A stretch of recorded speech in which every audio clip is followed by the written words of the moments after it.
nous reste 300 jours. 300 jours pour faire de ces Jeux un succès. Beaucoup a été fait et beaucoup reste à faire. Et nous sommes plus que jamais mobilisés. Alors pourquoi des Gay Games? Les Gay Games, ce sont des jeux pour chacune et chacun d'entre nous. Quelles que soient nos origines, nos parcours, nos identités, nos idées et nos rêves, parce que nous aimons le sport et la culture, parce que nous portons des valeurs, parce que nous croyons profondément que le sport et la culture permettent de faire évoluer les regards, permettent de lutter contre les discriminations et de changer la société. Les valeurs humanistes sont au cœur de notre projet. Les Gay Games ne sont pas des jeux comme les autres. Nos jeux s'inscrivent dans un long combat contre les discriminations et pour les droits des personnes lesbiennes, gays, bi et trans. Les Gay Games sont donc un événement unique d'envergure internationale. Ils se dérouleront du 4 au 12 août 2018 à Paris, en région Île-de-France et au Havre. Un programme de 10 jours pour 15 000 participants venus de 70 pays, de plus de 300 000 spectateurs, 36 sports, 150 compétitions, 14 événements culturels, 3 cycles de conférences et des événements pendant toute une semaine. Les Gay Games ont été obtenus il y a 5 ans. Tu te souviens, Laura? Nous sommes très heureux aujourd'hui que Paris ait été choisi pour accueillir les Jeux Olympiques et Paralympiques de 2024. Je salue d'ailleurs, mais je ne l'ai point encore vu, Jean-Philippe Gatien et Monsieur Denis Masseglia, président du CNOSF. Comme nous nous inscrivons dans le combat contre les discriminations dans le sport et pour la promotion du sport pour tous les publics, nous travaillerons avec Paris 2024 pour porter encore plus loin nos valeurs de diversité, respect, égalité, solidarité et partage. Pour dire la vérité, il y a quelque chose qui était très important pour moi aussi, ça signifiait un parcours personnel. Un parcours personnel, pourquoi? Parce que moi, je suis né aux Antilles en 1972. Je suis un garçon, comme vous le notez. Donc, j'ai grandi dans une culture extrêmement homophobe. Et pour moi, c'était très important aussi de dire, voilà, qu'on peut changer. Et que si je peux changer, c'est parce que j'ai compris aussi certaines choses. J'ai compris ma culture, j'ai compris qu'effectivement, il fallait construire l'égalité, qu'il ne fallait pas juger les gens sur leur sexualité. Et en lisant certains livres, certains Black Panthers disaient que les plus grands révolutionnaires, c'était les personnes homosexuelles.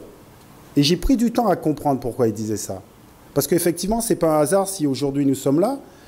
Qui a pensé à faire des jeux où on pouvait venir comme on était, sans jugement? Parce qu'en règle générale, lorsque vous allez faire une compétition, on vous demande certains temps, tout le monde ne peut pas participer, certaines aptitudes, et on élimine certaines personnes. Donc je pense que ce n'est pas un hasard que nous soyons aujourd'hui à essayer de faire changer la société.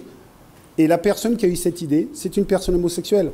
Parce que, effectivement, ce sont des révolutionnaires et ils sont obligés à penser l'égalité. Parce qu'en règle générale, lorsque vous êtes discriminé, vous savez que la société est injuste. Et je trouve que c'est un merveilleux moment. Et j'espère qu'il y aura beaucoup de participants. Et peut-être, j'ai dit peut-être que je vais participer. D'après vous, les Gay Games vont être un modèle pour justement permettre aux compétitions internationales à venir à prendre un exemple et à se reposer sur tout ce qui concerne le message qui est passé aux Gay Games? Ben écoutez, moi je ne suis pas sûr que ça va faire changer les autres compétitions qui existent dans nos sociétés. Je pense que par contre ça peut faire changer notre société par un questionnement, par une visibilité et dire aux gens voilà peut-être que nous devons nous regarder différemment, nous devons nous regarder avec beaucoup plus de bienveillance, beaucoup plus d'égalité et nous devons arrêter de juger les gens par rapport à leur couleur de peau, à leur sexualité, à leur religion. Je pense que ça nous permet de réfléchir et ces moments-là sont plus qu'un plus qu'important en fait, pour notamment éduquer les jeunes générations. Beaucoup d'athlètes sportifs osent parler d'homosexualité en fin de carrière, après leur carrière. Est-ce qu'il y a une explication à ça? L'explication est assez simple quand même, c'est-à-dire que encore aujourd'hui nous vivons dans des sociétés où l'homosexualité n'est pas bien acceptée. Et donc voilà pourquoi.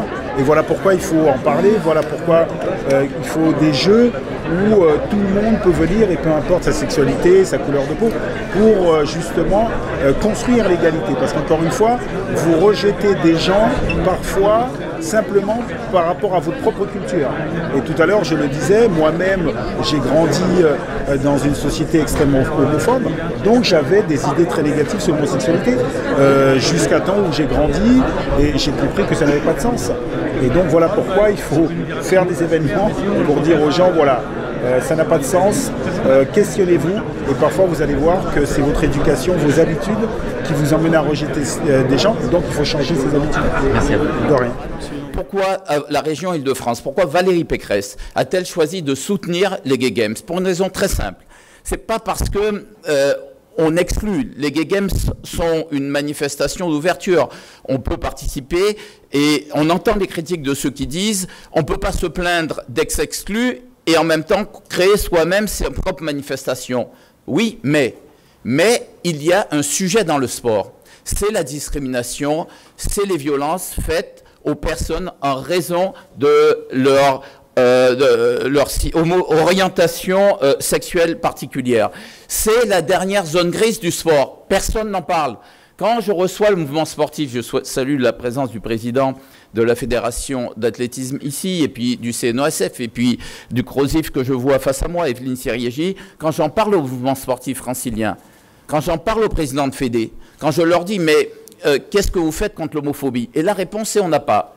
La plupart du temps, on n'a pas d'homosexuels chez nous. On n'a pas d'homosexuels.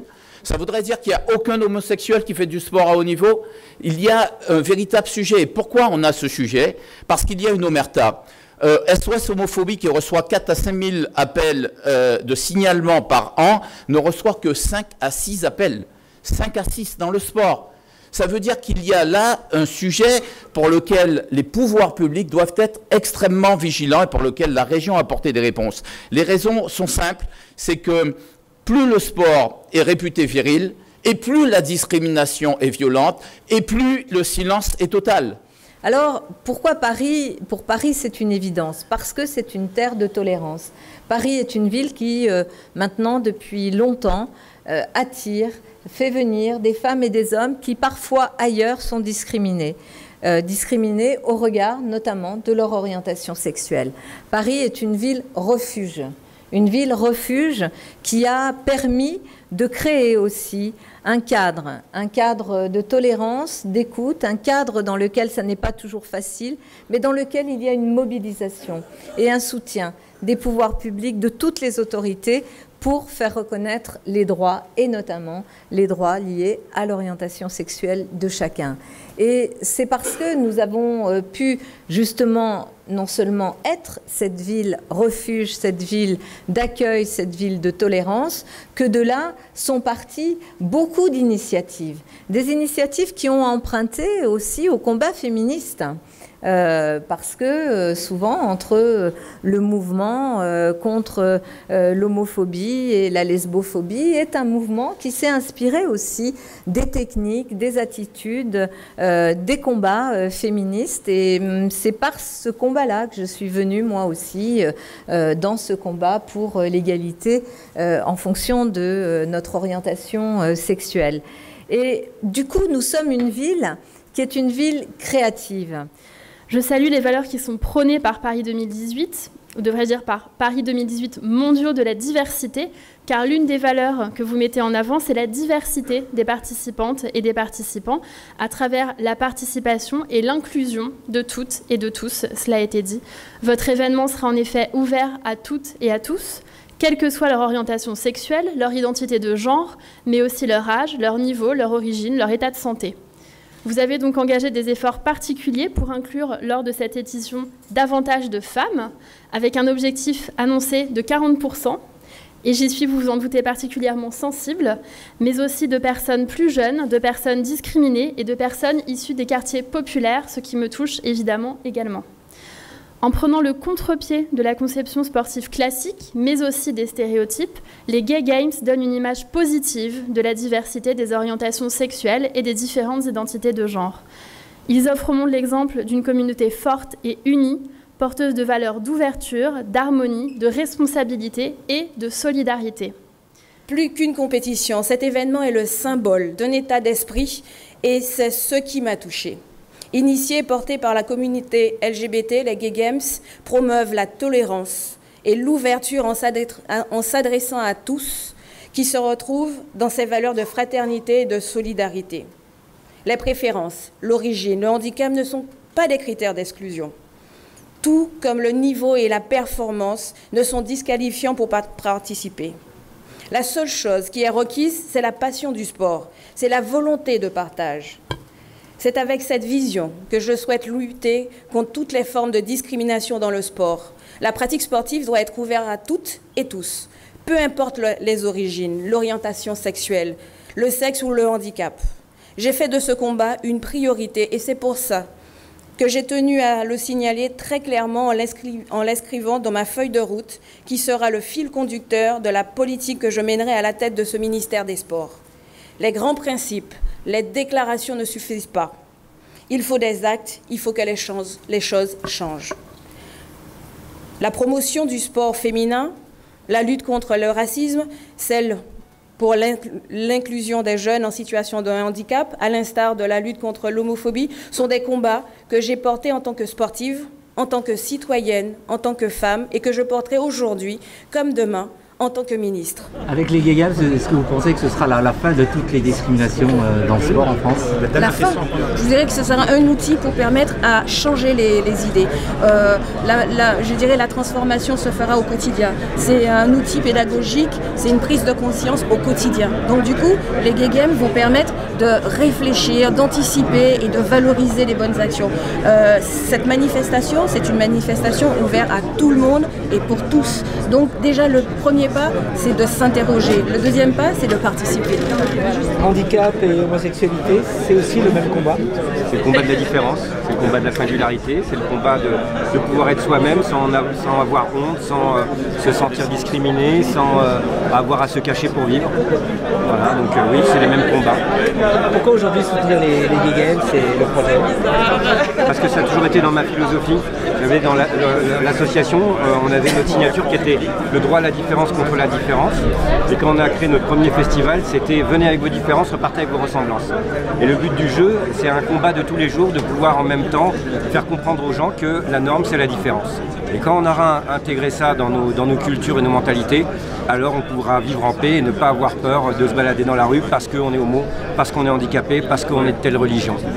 Quel message vous avez à passer aux personnes qui pensent que les Gay Games, c'est encore une fois un événement ghetto? Mais des fois, je pense qu'il ne faut pas amalgamer le ghetto et un événement d'une communauté. Le communautarisme, ça crée du ghetto. La communauté, c'est une identité, c'est une réalité. Et si on accepte qu'on fait partie d'une communauté, ça n'empêche pas qu'on fait partie d'une dimension de communauté différente. Si on accepte cette spécificité, eh ben, quand vous allez aller dans un bar gay ou lesbien, si on ne vous interdit pas de rentrer, tout va bien. Là, les Gay Games, c'est une des rares compétitions au monde où on accueille même des gens qui ne sont pas sportifs. Donc je ne vois pas comment on peut appeler ça un événement ghetto. Sauf que c'est un événement qui met l'accent sur cette spécificité. Merci Riyad. De rien. Alors qu'est-ce que vous pensez des Gay Games que vous soutenez et quel message vous voulez passer au monde sportif en général? Écoutez, c'est la diversité. Moi, c'est le mot que je retiens. Je crois que nous sommes, nous, Comité olympique de la région, ouverts à tous les publics, à tous les âges de la vie. Je crois que c'est mondiaux, les Gay Games. C'est ouvert à tous et c'est ça qui me séduit le plus. C'est que justement, tout le monde peut faire du sport. Je crois que c'est le vecteur qui permet à tous de pouvoir connaître l'ensemble de la population francilienne, voire au-delà même de l'île de France. Avant de vivre les Gay Games, j'imagine que vous faites un travail déjà sur le terrain pour lutter contre l'homophobie et tout type de discrimination. Comment se fait ce travail-là? C'est vrai qu'au Comité olympique, on a cet axe fort de lutter justement contre l'homophobie et contre toute forme de discrimination. On a mis en place des actions concrètes. On a plutôt été axé sur le développement de la pratique féminine, notamment dans les quartiers populaires où justement on n'avait pas l'occasion de faire du sport. Mais là, cette année, on met l'accent plus sur l'homophobie puisque nous sommes partenaires des Gay Games et que nous allons justement mettre en relation des personnes qui justement sont encore fragilisées, encore mis un petit peu à l'écart. Et on veut toucher la jeunesse parce que ça fait partie de la vie, ça fait partie de l'ensemble des valeurs que nous portons et ces opérations vont être mises en place dès le mois prochain et au cours de toute l'année 2017-2018 puisqu'on travaille en saison sportive. Mais bien au-delà de ça, on voudrait vraiment que ce soit quelque chose qui soit ancré dans cette jeunesse qui est tout à fait ouverte aux différentes préoccupations des uns et des autres, peut-être plus que les anciens. Donc nous sommes vraiment sur le futur et sur l'avenir de cette transformation plus psychologique que finalement autre que d'un autre système. Vous allez communiquer avec les comités sportifs, les associations sportives pour les faire venir justement et pour qu'ils participent. Alors voilà, nous on va travailler avec les villes puisque c'est quand même là où il y a justement le terrain de la jeunesse. Travailler aussi avec l'éducation nationale parce qu'encore une fois, on a beaucoup de jeunes qui sont marginalisés dans les écoles et nous sommes très enclins justement à faire cette passation. Et puis bien évidemment avec tous les comités régionaux qui eux-mêmes se déclinent en comités départementaux et en clubs et en associations locales justement pour que l'ensemble de cette population encore marginalisée soit complètement associée à l'ensemble des possibilités qui leur sont offertes. Et puis évidemment, nous espérons aller vers 2024 avec cet élan magnifique qui va être 2018 Liga Games et puis 2024 les Jeux Olympiques et Paralympiques. Et je crois que c'est vraiment l'enthousiasme qu'on veut donner à toute cette jeunesse, que tout le monde soit dans la fête. Il n'y a pas de discrimination possible pour nous, c'est vraiment le monde sportif ouvert à tous. Merci à vous, madame. Je vous en prie, merci. C'est bien que BNP Paribas s'affiche au Gay Games. C'est une première? Oui, c'est une première et nous sommes très très fiers de nous être engagés avec les Gay Games et Paris 2018 et ça fait suite à notre engagement en faveur du respect pour tous et notamment des LGBT ici en France. Est-ce que vous pensez que les Gay Games vont faire évoluer les mentalités une bonne fois pour toutes un peu partout en France en ce qui concerne les discriminations en général et l'homophobie? Alors une bonne fois pour toutes, je ne sais pas, j'aimerais bien y croire, mais je ne suis pas sûre. En revanche, faire bouger les lignes très certainement avec un événement festif, sportif et culturel ouvert à tous pour la première fois sur Paris avec voilà, des partenaires dont on n'a pas l'habitude forcément de voir sur cette thématique. Donc oui, j'espère vraiment qu'on va faire un pas et chaque pas est important, chaque pas nous fait avancer dans le respect, dans l'inclusion et c'est essentiel, c'est pour un monde meilleur.